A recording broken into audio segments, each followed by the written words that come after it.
एक बार की बात है, महात्मा बुद्ध के शिष्य आनंद कहीं जा रहे थे। रास्ते में उन्होंने देखा कि एक अधेड़ व्यक्ति एक चट्टान पर बैठा रो रहा है।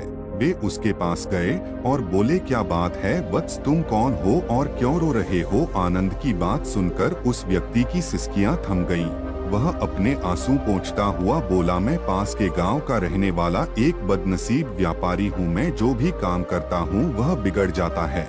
व्यापार के चक्कर में मैंने अपनी पत्नी के गहने गंवा दिए, मैंने अपने परिवार को भी खो दिया, यहाँ तक कि मेरा घर भी गिरवी पड़ा।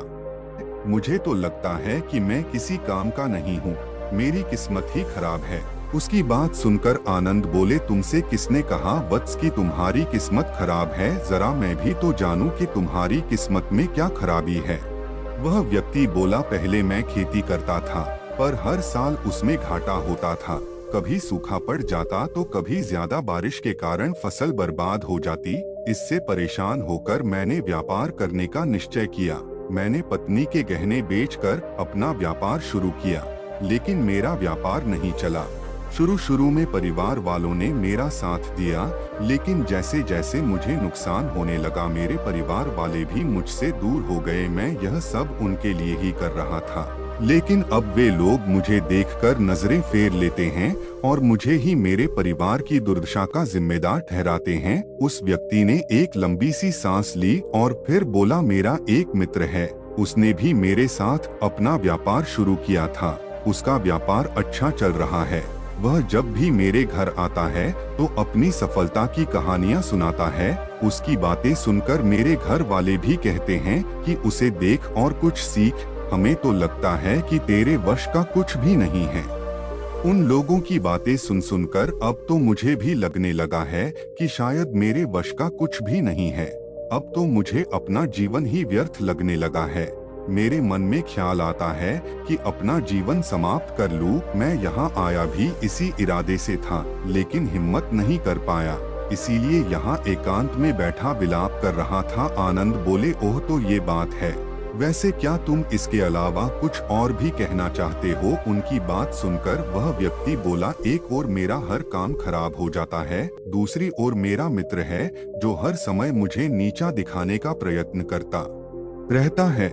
मुझे समझ में ही नहीं आता है कि मैं क्या करूं। आनंद बोले, क्या तुम अपने मित्र की बातें सुनकर दुखी हो जाते हो? हाँ, मैं उसकी बातें सुनकर स्वयं दुखी हो जाता हूँ, उस व्यक्ति ने जवाब दिया। आनंद ने पूछा, तुम्हें किस बात का दुख होता है, अपने असफल होने का या फिर मित्र के सफल होने का? उनका सवाल सुनकर वह व्यक्ति एक पल के लिए सोच में पड़ गया। फिर वह बोला, अगर सच कहूँ तो मुझे अपने असफल होने का उतना दुख नहीं होता है जितना कि मित्र के सफल होने का होता है। अर्थात यदि तुम्हारा मित्र असफल हो जाए तो तुम्हें खुशी होगी? आनंद ने प्रश्न किया। वह व्यक्ति बोला, हाँ मुझे बहुत खुशी होगी। इसका मतलब है कि तुम्हारी खुशी तुम्हारे मित्र पर निर्भर है। आनंद बोले, अगर वह चाहे तो तुम्हें खुश कर सकता है और अगर वह चाहे तो तुम्हें दुखी कर सकता है। तुम स्वयं से न तो खुश हो सकते हो और न ही दुखी हो सकते हो, अर्थात तुम अपने मित्र के गुलाम हो गए हो, इसलिए तुम्हारा कुछ नहीं हो सकता। ऐसा न कहें महत्मन, उस व्यक्ति ने हाथ जोड़ दिए। आपकी बातें सुनकर मुझे कुछ आशा बंध रही है। आनंद बोले, जब हम किसी से आशा बांध लेते हैं तो उस पर निर्भर हो जाते हैं।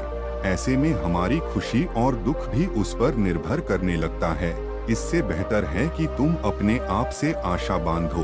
जब तुम ऐसा करोगे, साथ ही पूरे जतन से काम करोगे, तो तुम्हें सफलता अवश्य प्राप्त होगी। कहते हुए आनंद ने एक पल के लिए उस व्यक्ति की ओर देखा, फिर अपनी बात आगे बढ़ाई। तुम्हें लगता है कि तुम्हारा मित्र तुम्हें दुखी करने आता है, पर अगर विचार करो तो वह बातें तो सच्ची ही कहता है। वह अपने संघर्ष और अनुभव की बातें बताता है। तुम उन बातों से बहुत कुछ सीख सकते हो। तुम्हें इसके लिए उसका धन्यवाद करना चाहिए कि तुम्हें घर बैठे कुछ अनुभव मिल रहे हैं। तुम उन अनुभवों का लाभ उठाओ, नई शुरुआत करो, कर्म करते जाओ, हार मत मानो, एक दिन तुम्हें सफलता अवश्य मिलेगी।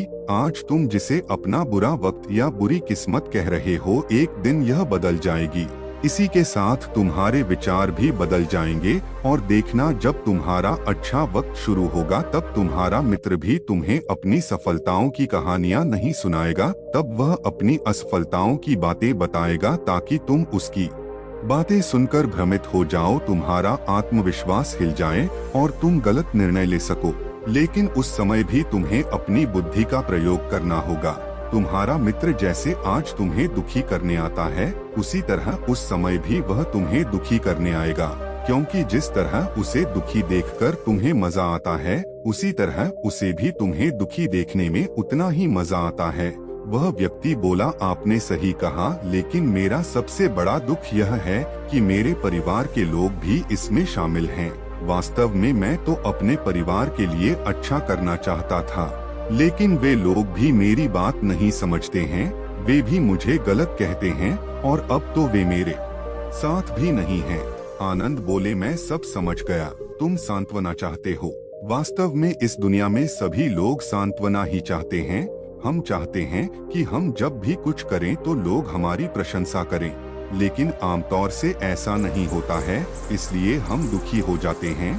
हमें लगता है कि हमारे मित्र परिवार वाले सब मतलबी हैं, लेकिन तुम अगर किसी को अपना परिवार मानते हो और उसके लिए कुछ करना भी चाहते हो तो तुम्हें ऐसा क्यों लगता है कि तुम दूसरों के लिए कुछ कर रहे हो? वास्तव में तुम अपनी खुशी के लिए कर रहे हो। इसलिए परिवार के लिए कुछ करना वास्तव में अपने लिए ही करना होता है। लेकिन अगर ऐसा करते समय तुम्हें लगता है कि तुम दूसरों के लिए कर रहे हो तो तुम दुखी रहोगे, और अगर तुम्हें लगता है कि तुम अपने लिए कर रहे हो तो तुम खुश रहोगे, क्योंकि जब तुम अपने लिए कुछ अच्छा करते हो या करना चाहते हो तब तुम्हें सांत्वना की जरूरत नहीं पड़ती है। आनंद की बातें सुनकर उस व्यक्ति के चेहरे के भाव बदल गए। वह बोला, आप सही कह रहे हैं, मैं समझ गया हूँ। अब तक मेरी किस्मत खराब इसलिए थी क्योंकि वह दूसरों के हाथ में थी। अब मैं अपनी किस्मत को अपने हाथ में रखूंगा। मैं फिर से प्रयत्न करूंगा, पूरे मन से काम करूंगा और जब तक सफलता नहीं मिल जाती चैन से नहीं बैठूंगा। उस व्यक्ति की बात सुनकर आनंद मुस्कुराए और उसे एक छोटी सी डिबिया देते हुए बोले, इस डिबिया को हमेशा अपने पास रखना। इसमें एक ऐसा राज है जो तुम्हें बड़े से बड़े दुख से भी बाहर निकाल लेगा, लेकिन इसे तभी खोलना जब तुम्हारे जीवन में कोई रास्ता न सुझाई दे और तुम्हें लगे कि सब व्यर्थ है। यह दुनिया व्यर्थ है और यहाँ रहना भी व्यर्थ है। उस व्यक्ति ने आनंद को धन्यवाद दिया और डिबिया को लेकर चला गया। उसने नए उत्साह के साथ फिर से अपना व्यापार आरंभ किया। उसका व्यापार चल निकला। अपनी मेहनत और लगन के बल पर वह एक बड़ा व्यापारी बन गया। परिवार वाले भी उसके साथ आ गए और उसका जीवन हंसी खुशी बीतने लगा। अब वह भूतकाल का रोना छोड़ चुका था। वह भविष्यकाल की भी चिंता नहीं करता था, बस अपने वर्तमान को संवारने में लगा रहता था। और जो कुछ भी वह करता था वह अपने लिए करता था, अपनों के लिए करता था, इसलिए वह प्रसन्न था। उसके जीवन में अब कोई दुख नहीं था। लेकिन वक्त हमेशा एक जैसा नहीं रहता है, वह बदलता रहता है। उसके जीवन में भी बदलाव आया। एक दिन उसके राज्य पर पड़ोसी राजा ने चढ़ाई कर दी। उसने इस राज्य पर अपना कब्जा कर लिया। उसके सैनिकों ने चारों ओर लूटमार मचा दी। उन्होंने व्यापारी का सारा धन लूट लिया। उसके घर में आग लगा दी। जान बचाने के लिए उसे अपने परिवार के साथ वहां से भागना पड़ा। वह व्यक्ति अपने परिवार के साथ कई दिनों तक इधर उधर भटकता रहा। वह दाने दाने को मोहताज हो गया।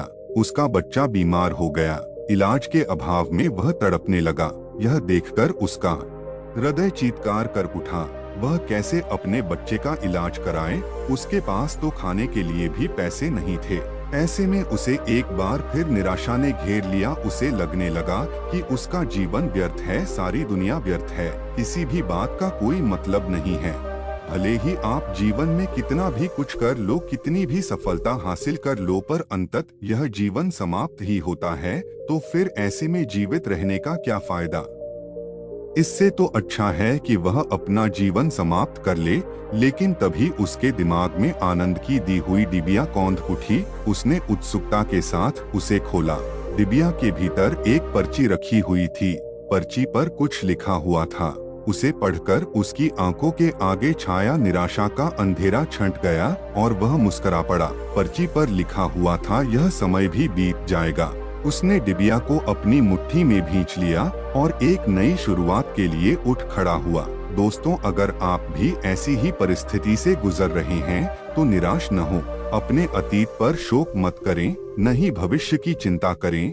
अपने वर्तमान को जिएं और उसे बेहतर बनाने के लिए सच्चे मन से प्रयत्न करें। यकीन माने, जल्दी ही आपकी किस्मत भी बदलने वाली है।